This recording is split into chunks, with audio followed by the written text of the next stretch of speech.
ناظرین، آپ نے ٹی ڈی سی کا نام بھی سنا، ٹی ڈی سی کے لیے فنڈنگز بھی آپ نے دی، اور سارے لوگ جاننا چاہتے ہیں کہ ٹی ڈی سی آج ایک اتنا بڑا ادارہ ہے، اور اتنا بڑا ادارہ بننے کوئی بھی کام جو ہے وہ جیسے پاکستان ایک ملک بننے کے لیے اس کے پیچھے ہزاروں سینکڑوں لاکھوں قربانیاں، جانوں کے نذرانے، وہ سارا کچھ موجود تھا۔ آج بلا تاخیر آئیے بات کو یہاں پہ روکتے ہیں، اور ٹی ڈی سی کیسے بنا، کب بنا، اور اس کے پیچھے کیا کیا قربانیاں جو تھی وہ شامل تھی، چل کے بات کرتے ہیں ڈاکٹر صاحب سے۔ ڈاکٹر صاحب السلام علیکم۔ وعلیکم السلام جناب تاثیر صاحب، ٹھیک ٹھاک ہو؟ اللہ کا شکریہ، آپ کا بہت بہت شکریہ، آپ نے ایک بزی اسکیجول میں سے ہمارے لیے ٹائم نکالا۔ ہم آسٹریلیا میں ٹی ڈی سی ڈاکٹر اسرار صاحب سے سنتے تھے، اور میں کنگریچولیٹ کروں گا آپ کو بھی اور ڈاکٹر اسرار صاحب کو بھی، اور اسپیشلی چودھری غلام مصطفیٰ صاحب جنہوں نے 1 ایکڑ زمین جو ساہیوال کا پروجیکٹ ہے آپ کا اس کے لیے دی، ان کا ذکر کرنا میں مناسب سمجھوں گا۔ ٹی ڈی سی کب شروع کیا اور کیسے شروع کیا؟ جی بہت شکریہ، میں آپ کا ممنون ہوں کہ آپ اتنی دور سے تشریف لائے، اور ٹی ڈی سی آسٹریلیا کے ساتھ تو اب ہمارا دل دھڑکتا ہے جی، اسرار صاحب کے ساتھ اور مصطفیٰ چودھری صاحب کے ساتھ، اور اس خوشیوں میں انشاءاللہ یہ دوبالا پن آ جائے گا، جسے کہتے ہیں کہ جیسے ٹی ڈی سی نے جنم لیا تو اب ٹی ڈی سی کا دوسرا سینٹر جو انشاءاللہ ساہیوال میں بنے گا۔ جو آپ نے سوال کیا وہ یہ کہ ٹی ڈی سی کیسے جنم ہوا۔ ہم جب باہر ہوتے ہیں، مطلب اوورسیز جب ہم ہوتے ہیں، تو ہمارا دل یہ کہتا ہے کہ یار روٹی پانی کھانے کے بعد ہم اپنے ملک کے لیے کچھ نہ کچھ کریں۔ تو یہ اسی کی کڑی تھی، اس میں مختلف لوگوں کے ساتھ کافی ٹیبل پہ دوسری چیزوں پہ ڈسکشن ہوتی تھی، تو کرتے کراتے پھر مجھے یہی سمجھ میں آیا کہ کام وہ اچھا جس کا میں خود ایکسپرٹ ہوں، اگر میرا دل کرتا ہے تو I should lead that project. تو اس طریقے سے کرتے کراتے ایک اور اچھی بات اس میں ہوئی کہ میرے پاس کمرشل ڈائبٹیز سینٹر کے لیے کچھ لوگ بحریہ کے آئے، اور انہوں نے کہا کہ ڈاکٹر صاحب آپ اگر اس طرح کا کام ہم سے کریں کمرشل لیول پہ تو ہم 50-50 کریں گے۔ میں نے کہا یار کمرشل تو نہیں کرتا، اگر چیریٹی کا کرتا تو میں آپ کے ساتھ کرتا ہوں، ہر جگہ پہ ہم کرتے ہیں۔ انہوں نے کہا جی چیریٹی ہمارا کام نہیں، لیکن اس کے بعد ہمارے دل میں یہ بیٹھ گئی کہ ہم نے یہی کام کرنا ہے۔ تو بس پھر کس سال کی بات ہوگی یہ؟ تقریباً جی 2012 کی، جی 2012 کی۔ تو پھر ہم نے کمپنی کو رجسٹر کروایا اور اس طریقے سے زمین ڈھونڈنی شروع کر دی۔ تو میرا کام یہ ہوتا تھا کہ میں ایک بڑے اچھے انسٹیٹیوٹ میں امپیریل کالج ابوظہبی میں کام کرتا تھا، جو کہ بڑے شیخوں کا ہاسپٹل ہے، وہاں پہ بڑے بڑے VIP لوگ آتے تھے۔ تو میرا یہ کام ہوتا تھا کہ ان کی خدمت کرنا، ان کا علاج کرنا، اور جاتے وقت اگر وہ مجھ سے پوچھتے کہ ڈاکٹر صاحب کچھ ہم آپ کے لیے کریں، تو میں کہتا تھا یار ہم نے ایک ڈائبٹیز سینٹر بنانا ہے، اس کے لیے کچھ کر دو۔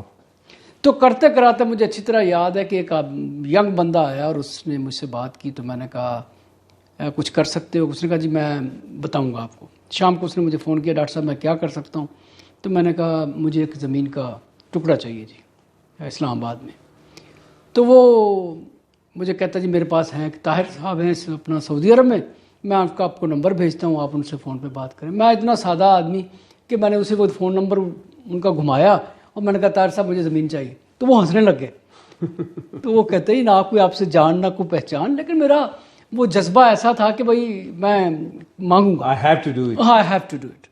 تو خیر ان سے بات چیت ہوئی، تو کہتے ہیں بھائی ڈاکٹر صاحب آپ سے ملاقات ہوگی، بات چیت ہوگی، اس کے بعد پھر ہم کریں گے انشاءاللہ۔ تو میں نے کہا جی آپ کب آ رہے ہیں؟ تو اس طرح سے ان کو کہا، بتایا، ان کی ریکویسٹ کی، تو وہ ہفتے بعد میرے پاس ابوظہبی آ گئے۔ رمضان کا ٹائم تھا، روزہ وغیرہ کھلوایا اور ان کو ہم لے گئے مسجد میں، نماز پڑھی۔ تو میں نے ان کو نماز پڑھنے کے بعد جفی پائی، تو میں نے جفی ڈالی تو مجھے ایسا لگا کہ زمین تجھے مل گئی۔ یہ میں آپ کو ایماندارانہ بات بتا رہا ہوں۔ ہم گھر واپس آئے اور کیا، تو اس کے بعد انہوں نے دیکھا اس وقت کچھ بھی نہیں تھا جی، ہمارے پاس کچھ بھی نہیں تھا ٹو پروو، کوئی ڈاکومنٹس، کوئی چیز نہیں تھی۔ اچھا یہ تو ایک سٹوری ہے، دوسری سٹوری اس کی ہے کہ آپ نے کنٹینر سے کام شروع کیا۔ جی جی، تو ایسا تھا کہ اب ہم 3 ساتھی تھے اس کے اندر شروع میں، تو ہم سب نے اپنی جیب میں سے اس میں پیسے ڈالے، جو کہ ہم نے کوئی 5-6 کروڑ اس طرح سے ہم نے جمع کیے۔ تو وہ ایسا ہوتا تھا کہ ایک دن ایک ساتھی 1 لاکھ ڈال دیتا تھا، دوسرے دن دوسرا ساتھی کہتا تھا میں 3 لاکھ دیتا ہوں، میں کہتا جی میں 5 لاکھ، تو اس طرح سے وہ پیسے اکٹھے کیے۔ وہ لے کے میں جب اسلام آباد آیا تو اسلام آباد آ کے میں جب زمین کا پوچھوں تو لوگ کہیں بھائی اتنے میں زمین تو کوئی گھر کا کوئی سودا ہو سکتا ہے لیکن یہ ہاسپٹل والا تو نہیں ہو سکتا. تو میں نے پھر ساتھیوں سے بات کی اور وہ کہنے لگے کہ یار اب ایسا کہ لوگوں کا اس میں پیسہ بھی آئے گا تو اگر ہم اینٹوں سے وہ بناتے ہیں تو وہ پرابلم آ جائے گی, تو کیوں نہ ہم کنٹینر کا کوئی اس طرح کا کام کرتے ہیں تاکہ یہی کنٹینر کل کو اٹھا کے ہم اس میں کچھ اور کام کر دیں یا ان کو بیچ دیں تو ہم اپنے پیسے ضائع نہ کریں. لیکن پھر اسی کو ہم نے دیکھا کہ بہت سارے ملکوں میں, باہر کے ممالک میں, NHS UK میں, آسٹریلیا میں بھی لوگ کنٹینر میں اچھے کام کرتے ہیں, بڑے اچھے کافی شاپس بنی ہوتی ہے. تو اس لیول کا ہم نے اس کو بنایا کہ لوگ اس میں آتے تھے. جی یہ والی بات. اچھا, اب یہ بتائیے کہ ایک بڑی امپورٹنٹ جو بات میرے ذہن میں گھوم رہی ہے وہ یہ ہے کہ یہ تو سینٹر بن گیا, چلنا شروع ہو گیا, غریبوں کا, امیروں کا, ہر کیٹیگری کے انسان کا علاج یہاں پہ ہو رہا ہے. اب میں یہ دیکھ رہا ہوں کہ ہمارے دوست چودھری غلام مصطفیٰ صاحب نے 1 ایکڑ زمین, بڑی زمین ہے, بہت بڑی بات, وہ ڈونیٹ کی. اس پروجیکٹ کا کام کب سے شروع ہوگا اور وہ کب تک کمپلیٹ ہوگا؟ اس کے لیے کیا آپ کے پاس فنڈز موجود ہیں یا آپ کو اس کے لیے فنڈز کی ضرورت ہے؟ دیکھیں جی, ہم بہت دل سے شکر گزار ہیں اور ہم خوش قسمت سمجھتے ہیں کہ چوہدری صاحب ہمارے ساتھ ہیں اور انہوں نے آگے بڑھ کر یہ اپنے دل کا ٹکڑا ہمیں عطا فرمایا اور ہم بہت ان کے شکر گزار ہیں. رہی بات فنڈز کی تو انشاءاللہ ہمیں بہت امید ہے, بلکہ میں تو یہ دیکھتا ہوں کہ یہ ہاسپٹل بن گیا جس میں TDC آسٹریلیا میں چوہدری صاحب, ڈاکٹر صاحب اور بہت سارے لوگ اس میں شامل ہیں. شاہد صاحب اس میں شامل ہیں, آسٹریلیا کے جو انچارج ہیں, حافظ شاہد صاحب. تو اس طرح سے بہت سارے لوگ اس کے اندر ہیں. میں تو یہ کہتا ہوں کہ یہ تو بن گیا سمجھ لو. یہ تسی جس طرح وہ نہ کرو, جس طرح تسی تانوں نمبر فون دا ملیا تے تسی فون گھما کے کہا جی میں اسی تے اس طرح کہنا جی, اسی تے کہنے ہیں کہ دیکھو اے خواب نے شیخ چلی دے, ورنہ اسی کدی سوچیا سی کہ چوہدری صاحب نے تھانوں زمین دے دینی. یہ تو رب دے کام آ. کدی ڈاکٹر سرار کو پوچھ کے دیکھنا انہاں دا انٹرویو لے کے کہ TDC شامل کس طرح ہوئے. ڈاکٹر صاحب بس جویں بھی شامل ہوئے پر ترو گھسیٹ کے انہوں نے سانو بھی نال شامل کر لیا. تو مقصد کہنا جی یہ 1 ارب دا پروجیکٹ ہے اور اگر اتنے تھوڑے بھی سارے ساتھی پڑھن نا تو یہ ہاسپٹل اسی 3 سال دے وچ اپنا پورا کر سکتے ہیں. ناظرین میں ایک بات کہنا چاہوں گا یہاں پہ. میرے خیال میں ہم لوگ بیٹھتے ہیں, کافی پیتے ہیں, $4 کے قریب کافی کا کپ ملتا ہے. 2-4 دوست بیٹھ کے کھانا کھائیں, $500-700 آرام سے لگ جاتا ہے. ایک دن میرے خیال میں ہم گھر سے کھانا کھا لیں یا فاقہ کر لیں, یہ بھی ایک صدقہ جاریہ ہی ہوگا. تو اگر زیادہ نہیں تو پر فیملی ہم یہ ٹھان لیں, کیونکہ میں سرپرائز, میں نے آج 2nd ٹائم وزٹ کیا اور پوری ٹیم کے ساتھ, ہائی کمان کے ساتھ, CEO صاحب کے ساتھ, چیئرمین صاحب کے ساتھ, ڈاکٹرز کے ساتھ, پیشنٹس کے ساتھ میں نے بات کی. کرنے کے بعد لمبے چوڑے انٹرویوز ہم نے بڑے کیے, آپ نے بڑے سنے, سارا کچھ ہوا, دیکھا سب کچھ. میں یقین جانے بڑا سینٹیمنٹل ہو کے آپ سے یہ ریکویسٹ کر رہا ہوں کہ اگر ہو سکے, ممکن ہو سکے تو میں نے یہاں پہ لوگوں کے پاؤں دیکھے, کچھ انگلیاں کٹی ہوئی ہیں, کچھ کے پاؤں کٹے ہوئے ہیں, ڈائلسس کے لوگ دیکھیں اور جگہیں دیکھی ہیں. تو میرا دل اس وقت سے جو ہے نا وہ یہ چاہ رہا ہے کہ میں آپ سے یہ ریکویسٹ کروں. میں یہ نہیں کہتا کہ آپ 500 دیں, 1000 دیں, $1,00,000 دیں, جو دے سکتے ہیں. اگر ہم صدقے کے طور پہ بھی, خیرات کے طور پہ بھی, اپنے بچوں کا, اپنی فیملی کا صدقہ دینے کے حوالے سے بھی $5 بھی اگر ویکلی ہم رکھ لیں تو یہ $20 بنیں گے مہینے کے.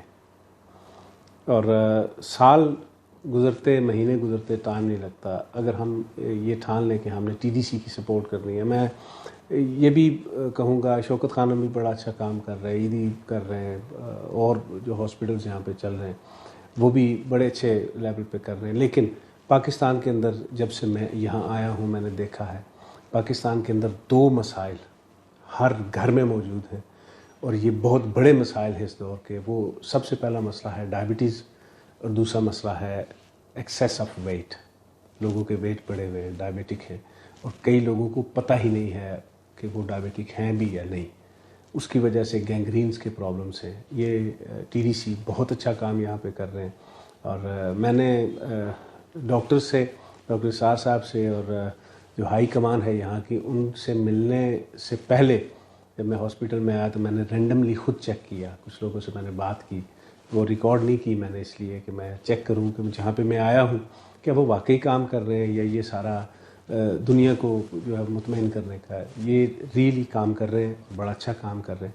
میری پھر آپ سے یہ ریکویسٹ ہوگی کہ آپ جتنا بھی ہو سکے آپ TDC کو ڈونیٹ کریں, اور نہ صرف اسلام آباد کا پروجیکٹ بلکہ یہ کہہ رہے ہیں تھوڑے سے ہم متعصب بن جاتے ہیں, اپنا علاقہ جو لوگ اسلام آباد کے سراؤنڈنگس کے ہیں وہ اسلام آباد کے پروجیکٹ کو سپورٹ کریں, جو ساہیوال کی طرف کے لوگ ہیں وہ بے شک وہاں کے پروجیکٹ کو ڈونیٹ کریں, وہ بھی بن جائے یہ بھی بن جائے. آخر میں ایک بھی جان بچ گئی, ایک آدمی بھی تکلیف سے بچ گیا. اس بات کو یہ آپ سمجھ لیں کہ آپ جس طرح نبی کریم صلی اللہ علیہ وسلم کی یہ حدیث ہے کہ جس نے حق پہ ہوتے ہوئے جھگڑا چھوڑ دیا اس کے لیے جنت میں محل کا ذمہ دار میں ہوں. خالی لڑائی یا جھگڑا چھوڑنے کے لیے اگر وہ محل آپ کو دیں گے تو یہ سوچیں اگر ایک جان ایک انسان کی صحت یا تکلیف آپ نے دور کی تو آپ کا مقام اللہ اور اللہ کے رسول کی نظر میں کیا ہوگا. ڈاکٹر صاحب جاتے جاتے آپ سب کا آپ کی پوری ٹیم کا بہت شکریہ, بہت اچھا کام کر رہے ہیں, بہت نئے کام کر رہے ہیں. بہت شکریہ. میں ڈاکٹر اسرار صاحب, حافظ شاہد اقبال صاحب, چودھری غلام مصطفیٰ صاحب, چیمہ صاحب, بھٹی صاحب ہمارے دوست, بہت سے دوستوں کا ہمارا گروپ ہے, سب کے نام لینے بڑا مشکل ہوگا. ہم یہ وعدہ کرتے ہیں جی آپ سے $1 بھی ہو سکا تو ہم آپ کی سپورٹ کے لیے وہ رکھیں گے اور ضرور کریں گے. نیک دعاؤں نیک تمناؤں کے ساتھ راجہ تاثیر کو اجازت دیجیے. اللہ حافظ. Thank you.